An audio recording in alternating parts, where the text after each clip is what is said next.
हे hi everyone. सो ये video हम बना रहे हैं उन सब के लिए जो बिल्कुल कंफ्यूज रहते हैं कि यार मैंने प्रॉपर्टी तो बहुत देख ली लेकिन मैं समझ नहीं पा रहा हूँ, राइट प्रॉपर्टी का चुनाव नहीं कर पा रहा हूँ। तो हमको लगता है 5 ऐसे फैक्टर्स हैं जो आपको किसी भी, अगर आपने जीरो डाउन कर लिए 2 3 4 प्रॉपर्टी और आप समझ नहीं पा रहे हैं तो उसमें आपको राइट प्रॉपर्टी कैसे चूज कर सकते हैं। नंबर 1, आपको देखना है कि वो जो रियल एस्टेट डेवलपर है जिनकी प्रॉपर्टी है उसकी ब्रांड वैल्यू कैसी है, राइट। जो भी ब्रांडेड डेवलपर्स हैं डेफिनेटली उसका प्रॉपर्टी का जो मार्केट है वो थोड़ा हाई रहेगा और हमेशा ही वो प्रॉपर्टी भी एक अच्छे रिवर्ट पे जाएगी। जितने भी ए लिस्टेड डेवलपर्स हैं, अगर हम लोग नॉर्थ इंडिया की बात करें तो लाइक डीएलएफ है, गोदरेज है, सापुजी है। अगर हम लोग वेस्ट के अंदर बात करें, रोदा है, ओब्रॉय है, ऑल दोज प्लेयर्स। साउथ में अगर आप जाओगे प्रेस्टीज है, this other players. So these are the players जिनकी जो ब्रांड वैल्यू है वो कंपेरेटिवली हाई होती है।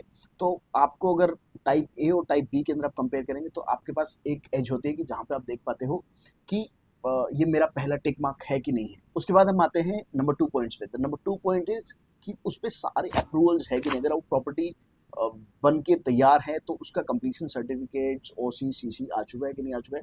अगर वो बिल्डिंग अंडर कंस्ट्रक्शन है तो उसका माइलस्टोन्स एज पर दी रेरा चल रहा है कि नहीं चल रहा, वो रेरा अप्रूव्ड है कि नहीं। RERA is real estate regulatory act जो हर स्टेट का अलग अलग रहता है, राइट। तो वो उससे अप्रूव्ड है कि नहीं है, ये बहुत इंपॉर्टेंट है देखना। नंबर 3, कि उसके जो पास्ट प्रोजेक्ट्स हैं रियल एस्टेट डेवलपर के, बिकॉज आप अगर आपको कंस्ट्रक्शन क्वालिटी समझ में आती है देन इट्स गुड।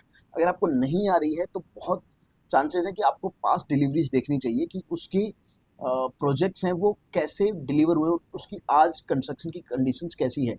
अगर उससे भी बहुत बेटर आज के टाइम पे ऑप्शन है कि उसके कंस्ट्रक्शन पार्टनर्स कौन से हैं।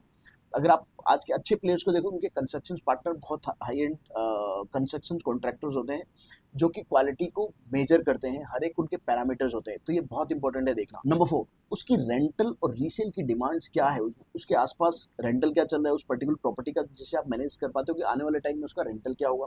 और वहाँ पे रीसेल की ट्रेडिंग कैसी हो रही है, प्रॉपर्टी खरीद फरोख्त हो रही कि नहीं हो रही, सेल परचेज हो रही कि नहीं हो रही, उस पर्टिकुलर जगह पे डिमांड्स है कि नहीं है। तो ये बहुत इंपॉर्टेंट है बिकॉज अगर आपको कभी भी एग्जिट करके दूसरी प्रॉपर्टी बाय करनी है तो ये बहुत इंपॉर्टेंट फैक्टर रखना होता है। और number 5, the last factor is कि प्रॉपर्टी मेंटेन्ड कैसी है, उसकी जो पास्ट प्रोजेक्ट्स हैं वो किससे मेंटेन्ड हो रहे हैं।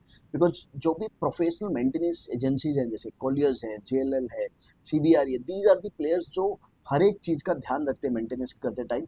तो उससे उसकी प्रॉपर्टी वैल्यू भी बढ़ती है, उसका रेंटल भी बढ़ता है और साथ में जब आप वहाँ रहते हो तो बहुत पीस ऑफ माइंड है। तो दीज आर दी 5 फैक्टर जो आपको को डिसाइड करते रहने चाहिए और आपके दिमाग के अंदर रहने चाहिए before you select your property. So अगर आप इस तरह की कोई भी इन्वेस्टमेंट्स देख रहे हैं, कोई भी प्रॉपर्टी में आप कंफ्यूज हो रहे हैं, आपको लग रहा है कि नहीं मैं राइट एडवाइस नहीं कर पा रहा हूँ, तो get in touch with our team to find the best property for you. Thank you so much.